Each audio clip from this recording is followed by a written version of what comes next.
ṣé wà ní mi ọba tó fọba jẹ àlìmí aláàánú ọba àlìmí ọba aláàánú àdúgbò ẹṣẹ ti lórí ìdọ́gba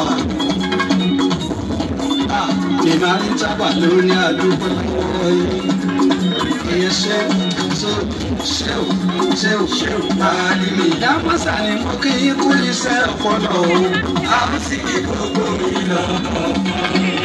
ṣẹ́wù àlìmí ìlọrin gòrí àlìmí ìlú ọ̀fọ̀ ni àbọ̀ ní mímọ́. ẹ̀sìn mi ní ìlọrin gòrí àlìmí ẹ̀sìn mi kẹlẹ̀ sílẹ̀ ọmọ ni àbọ̀ ní mímọ́. ẹ̀sìn mi kẹlẹ̀ sílẹ̀ ṣẹ́wù.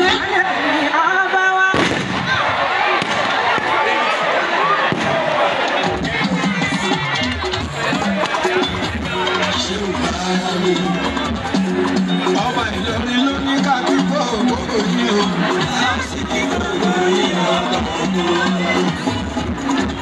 Ìmárí jábà ló ní àkí gbogbo yín o. A ó sì kí gbogbo yín o. Sùúrù Kàyánì ló ní àkí gbogbo yín o. A ó sì kí gbogbo yín o. Àdìsá ọ̀wọ́n ọba orin mo ti jí sẹ́lọ́ba mi o. A ó sì kí gbogbo yín o. Ṣé wàá rí mi? Ṣé wàá rí mi? Bàbá wa ọba Mùsùlùmí ọba ìlú Ìlọrin àti gbogbo agbègbè rẹ̀, àwọn ni wọ́n dé ìwé ṣẹṣẹ́. Alága gbogbo lọ́balọ́ba ní Kwara, àwọn ni wọ́n dé ìwé ṣẹṣẹ́. Àfijù ọba tí ń fọba jẹ, àwọn ni wọ́n dé ìwé ṣẹṣẹ́. Bàbá wa ọba kọ̀ọ̀kànlá ẹsẹ̀ ṣẹ́.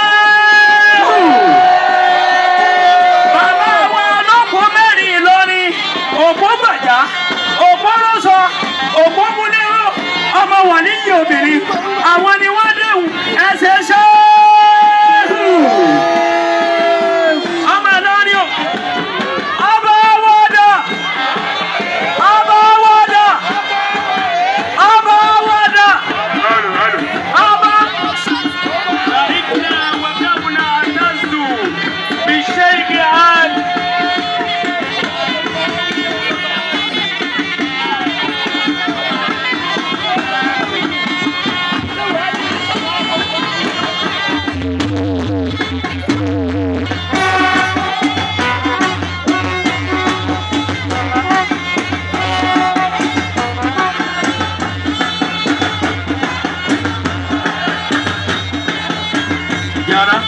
Ìjà ọba ní ọ̀pọ̀ wọn, ìjà ọba ní ọ̀pọ̀ wọn, àwọn tó ń bínú ọba tó ń fẹ́ràn ọba.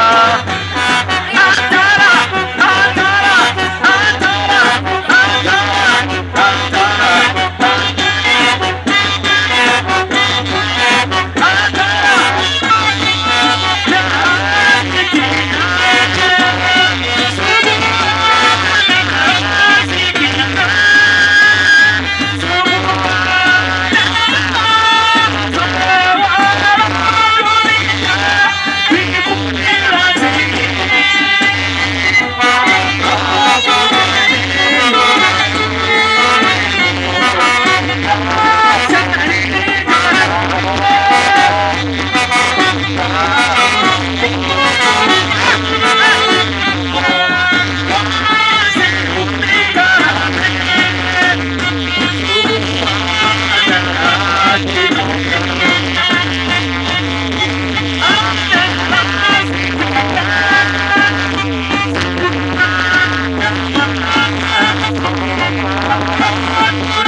ọlọ ọjọdari ọmọ ọlọdẹ yorùbá ànábì ẹjọ olódìdẹ tí máa mẹbi kan náà wẹ èso kékeré ta ló máa sóríire ọdẹ yorùbá ànábì ẹjẹ kíbe ṣéwù àti wá gbọ́ pébi tọ́lọ́nà ọba lù lọ́nà ọgbà jókòó àwọn èèyàn díbẹ̀ sọ́dà bẹ́ẹ̀ ẹjẹ́ àjọ pàrọwà sí àwọn tí wọ́n ń bẹ níbi tọ́lọ́nà ọba lù.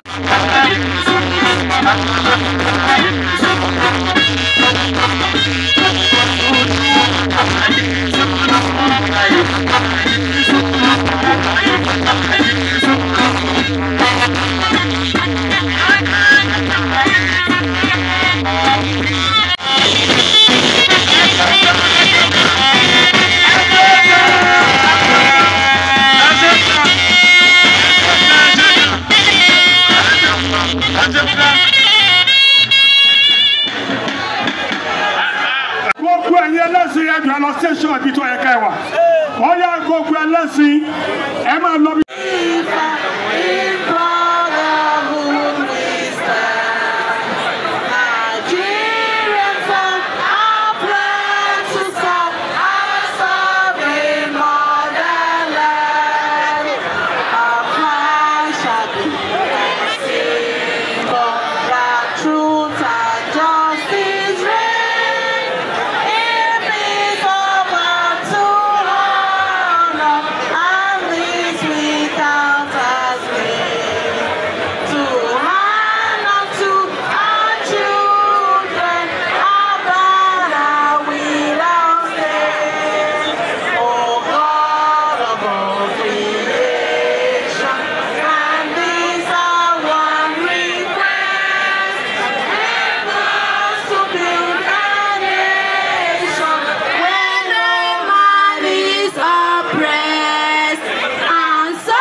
I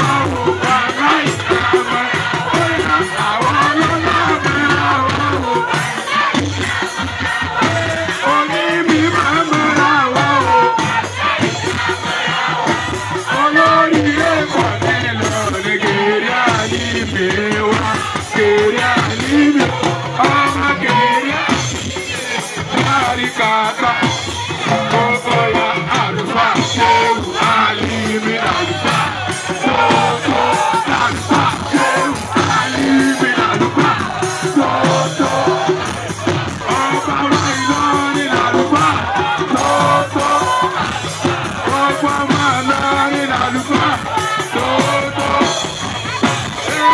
Àlímì lálùfáà tó lálùfáà. Ìmáàmù àgbà lálùfáà tó tó. Bóyá ìmáàmù màlẹ̀ lálùfáà tó tó. Ìmáàmù sábàrí lálùfáà tó tó. Àdájọ́ ìbátúrẹ́ lálùfáà tó tó. Àbá àrọ́bà lálùfáà tó tó. Ọ̀bàlá Ìlọrin lálùfáà tó tó. Àwọn mọ́gàjí lálùfáà tó tó.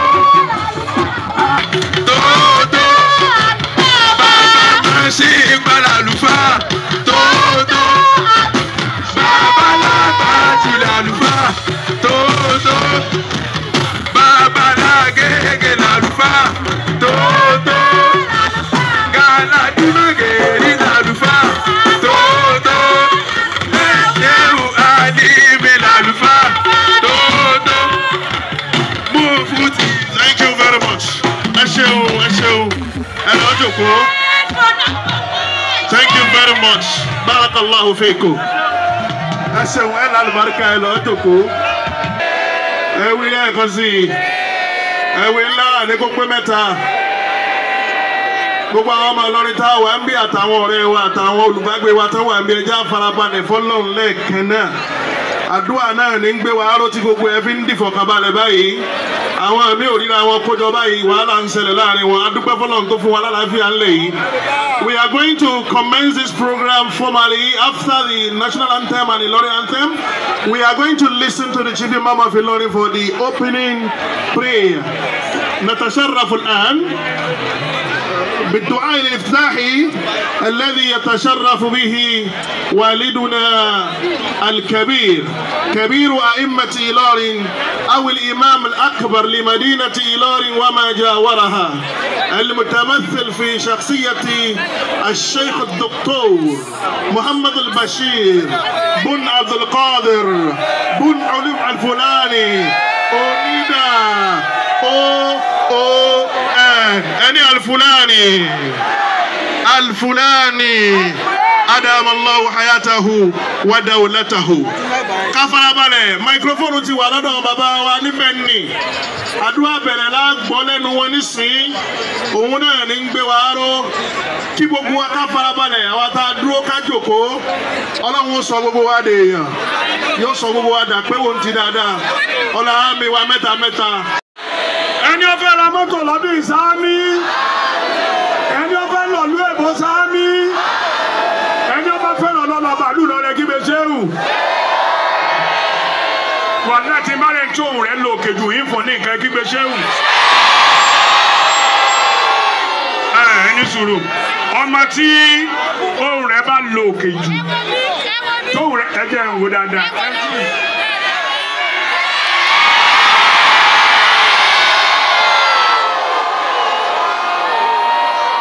Kamaluddin Suleiman. Kamaluddin Suleiman. Kamaluddin Suleiman. Kamaluddin Suleiman.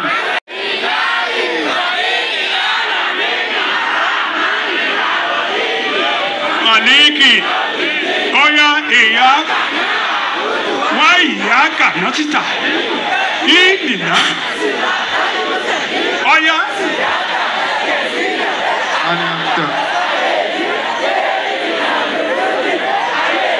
Wala nani sami mẹ́ta mẹ́ta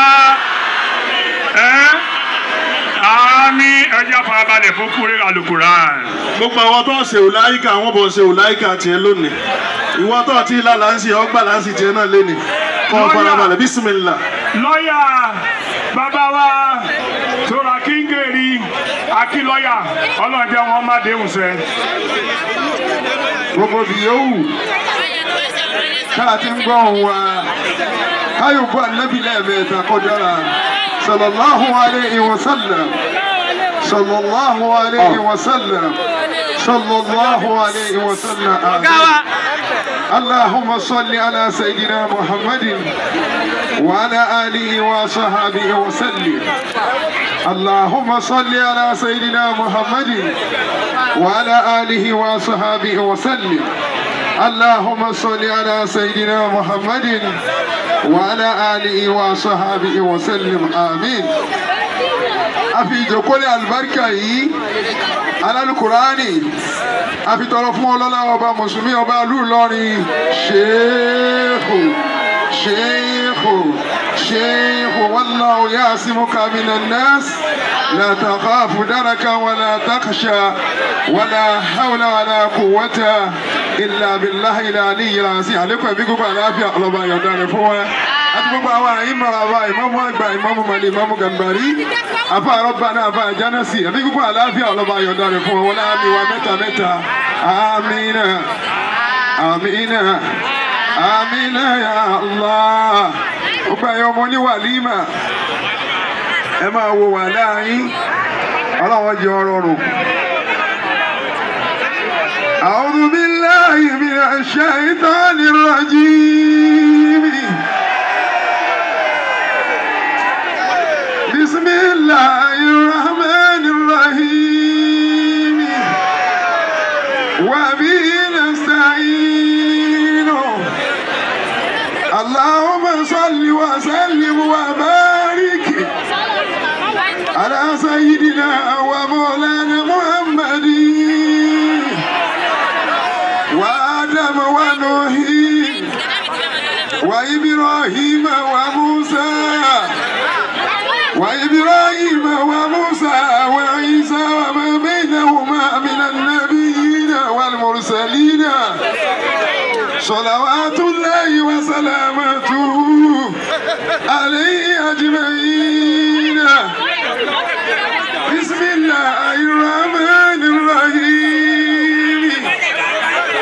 الحمد لله رب العالمين الرحمن الرحيم مالك يوم الدين. إياك نعبد وإياك نستعين. اهدنا صراط المستقيم صراط الذين أنعمت عليهم غير المغضوب عليهم ولا الضالين.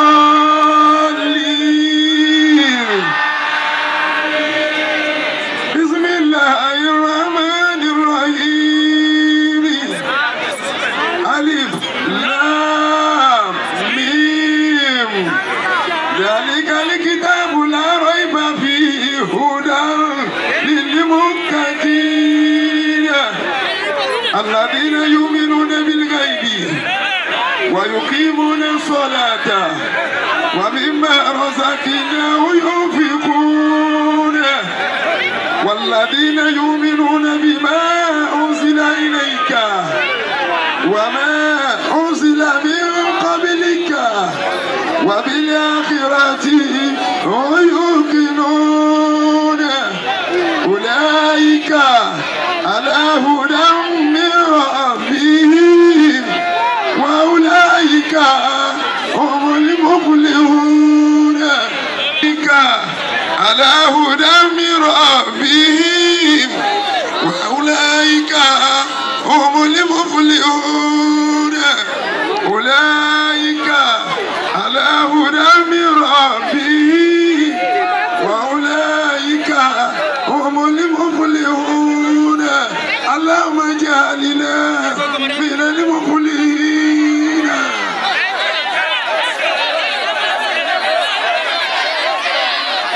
أي أموني وليمة القرآن.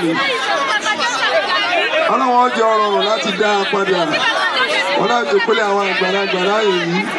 Ẹ̀yin náà ẹ wá dá a padà. Pẹ̀lú ìyọ̀ǹda ọlọ́wọ́ jẹ́ ọ̀rọ̀. Bismillah. أعوذ بالله من الشيطان الرجيم. بسم الله الرحمن الرحيم. وبه نستعين.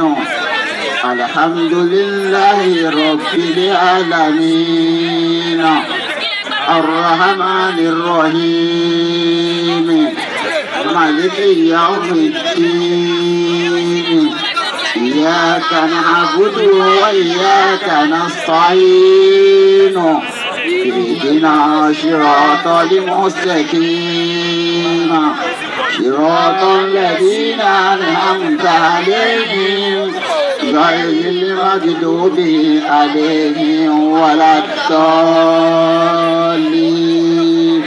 آمين. بسم الله الرحمن الرحيم.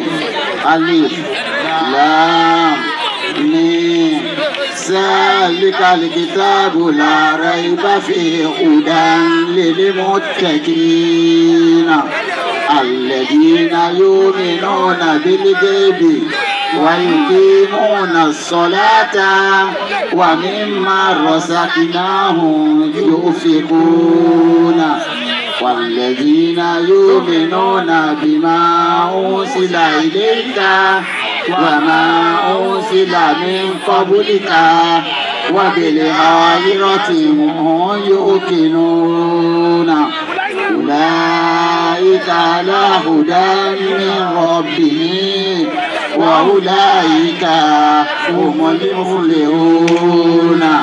أولئك على هدى من ربهم وأولئك هم المفلحون.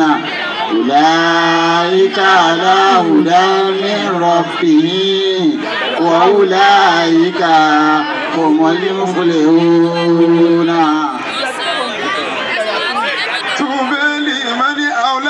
بالقرآن الآن قد استمعنا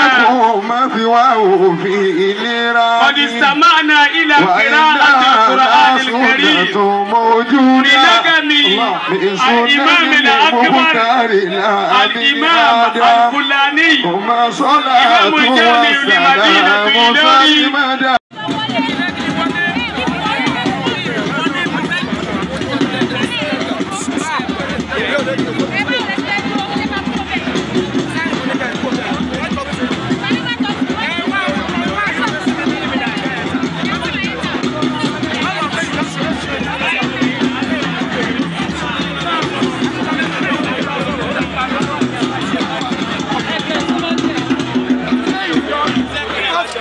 Assalamu alaikum. Ani alaikum wa salamu. Bẹ́ẹ̀ o.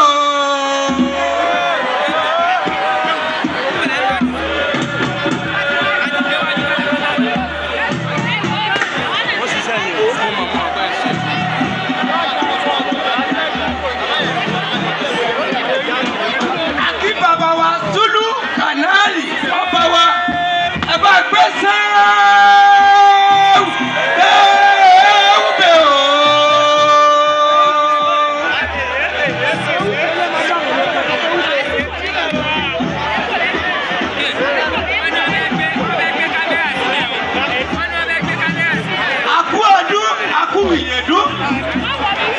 Ẹ̀mí wa ṣe púpọ̀ ọdún láyé àṣẹ ìsàmọ́dún bẹ́ẹ̀ bẹ́ẹ̀ o.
Marabanu. Ọ̀sẹ̀ ṣé wù lára. Ṣé wù lára kàṣí. والله يعصمك من الناس. لا تخاف دركا ولا تخشى. ولا حول ولا قوة إلا بالله. That is the procession of His Royal Highness. May Martaba Sarkin Ilari.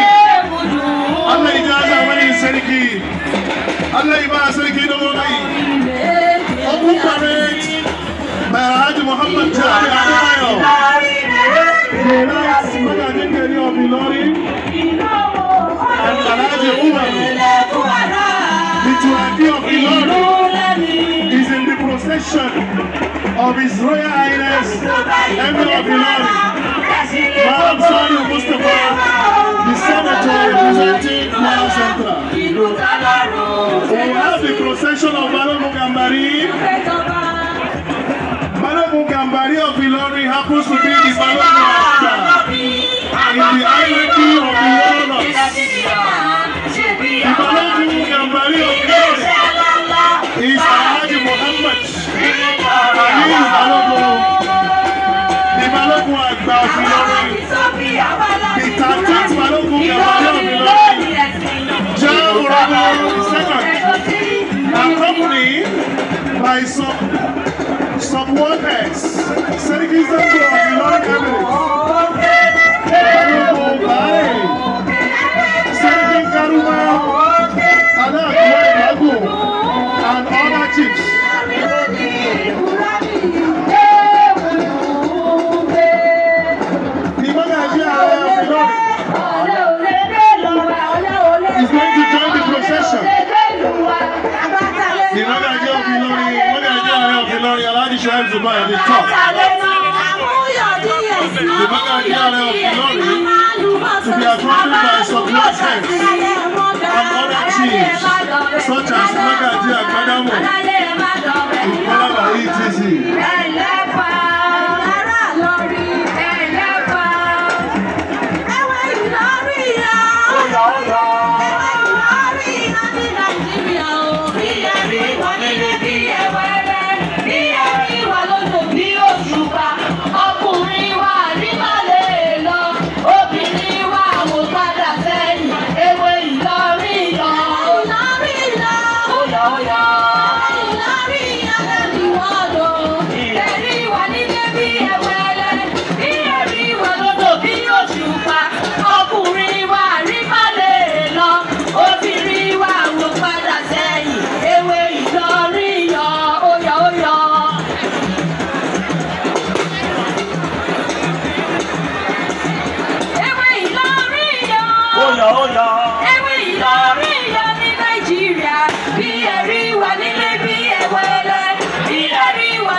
Pọ́npọ́ sáwàlà láàrin ọba Zulu. Ọjọ́ ṣe ṣeun fọ́ba. Ẹ ṣe ṣe ìwù dáadáa o. Ìṣẹ́lá òpó ọba òye. Kò ṣe ṣe ọba Zulu sáwùmọ̀ pọ́npọ́. Ó ní bá ti máa ṣe àwọn kì í sára báyìí sọ́ba ni ó yẹ kí sára. Ó yẹ ṣe ṣe Bàbá ọba Mùsùlùmí ọba àdúrà ní ẹni gbogbo agbègbè rẹ̀ ní ìwé ṣe ṣe. ọba Zulu ṣàkùmọ̀ Jara, okay. ṣàwàlà láàrin ọba Zulu. Ṣé ṣeun fọ́ba. Ẹja ṣe ṣeun fọ́ba ọ̀hánra òkú àrùn wíyá. Ojàre ẹja ṣe ṣeun fọ́ba ọba Zulu ṣàkùmọ̀ pọ́npọ́ ṣàwàlà láàrin ọba. Ọmọ Ìlọrin ti bẹ́yàn yẹn ṣe ṣe. Tó o bá gbà pé lóun bẹ́ lọ́rin. Tó ṣe pé nínú gbogbo òlú ayé. Gbogbo ayé ló gbà pé ìlú àfáà gbàṣẹ́ wà á nímì. Ìlú àwọn àfáà ni. Tó o bá wá gbà bẹ́ẹ̀, ó yá sọ pé ṣé. Olórí àwọn Fúlàní dàrí. Bàbá ọba ìlú Ìlọrin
Thank you. Oh yeah, thank you very much. It's all right.